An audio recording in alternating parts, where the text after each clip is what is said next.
Bismillahirrahmanirrahim. Assalamualaikum warahmatullahi ta'ala wabarakatuh. Dan pada hari ini, saya nak berkongsi sedikit mengenai hukum rawatan pergigian ketika bulan puasa. Biasalah bila tiba bulan puasa ni, selalunya mesti akan muncul soalan-soalan doktor. Sah ke puasa saya bila buat rawatan pergigian? Waktu bulan puasa ni, sah ke bila nak buat scaling dan sewaktu dengannya?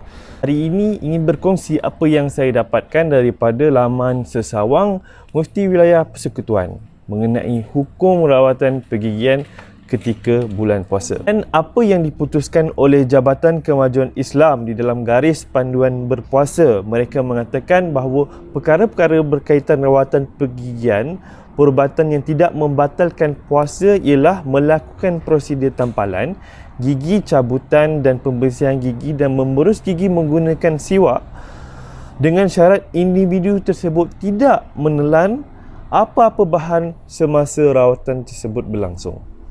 Jadi, apa yang saya ingin simpulkan kat sini? Selepas ni, tuan-tuan dan puan-puan tidaklah perlu lagi bercelaru untuk tangguh rawatan pergigian sehingga mengganggu waktu malam tuan-tuan dan puan-puan. Waktu malam itulah sepatutnya kita orang kata spend untuk beribadah, berterawih, baca Quran, spend masa dengan keluarga. Tuan-tuan dan puan-puan tidak perlulah nak tunggu sampai lepas habis bulan Ramadan. Sebab lepas habis bulan Ramadan, kita nak beraya. Walaupun tahun ni tak tentu lagi kita nak raya kan. Cuma kita akan makan pelbagai makanan lah untuk kita orang kata bulan penuh kegembiraan. Jadi saya nak seru kepada seluruh umat Islam yang melihat video ini, anda tak perlu nak risau buat rawatan pergigian waktu bulan puasa. Melainkan anda ni seorang yang suka mengambil kesempatan waktu buat rawatan pergigian, korang senyap-senyap hirup air yang dimasukkan ke dalam mulut korang. Tapi korang tahu tak, air di dalam mulut korang tu bukannya sedap pun. Ada sesetengah kes rawatan yang kita akan consult patient dulu, sama ada dia benar-benar nak puasa ataupun tidak. Sebagai contoh, rawatan-rawatan yang orang kata ekstrim melibatkan pendahan lah dan cabutan. Selalunya lepas cabut gigi ataupun pembedahan, pesakit akan rasa sakit dan tak selesa.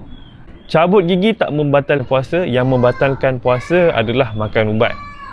Jadi sebab tu kita akan discuss kepada patient, kalau you nak buat pagi, kalau tak tahan sangat, you kena tahu yang you akan perlu buka puasa dan perlu ganti puasa lah.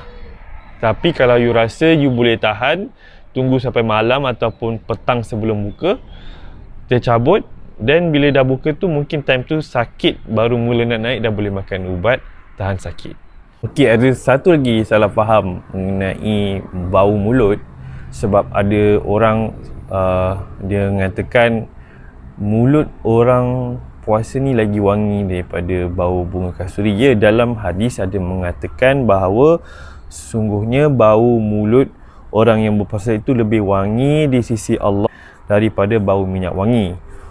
Okey, di sisi Allah Subhanahu Wa Taala. Okey, apa yang saya faham mengenai tafsir yang saya baca di Google adalah mengatakan bahawa ini adalah hasil daripada seseorang itu tidak makan dan penuh beribadat kepada Allah Subhanahu Wa Taala.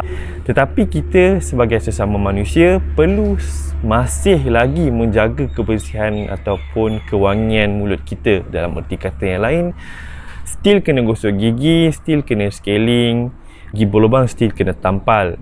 Jadi janganlah kita gunakan hujah ni, kita nak buat kawan-kawan kita rasa bersalah.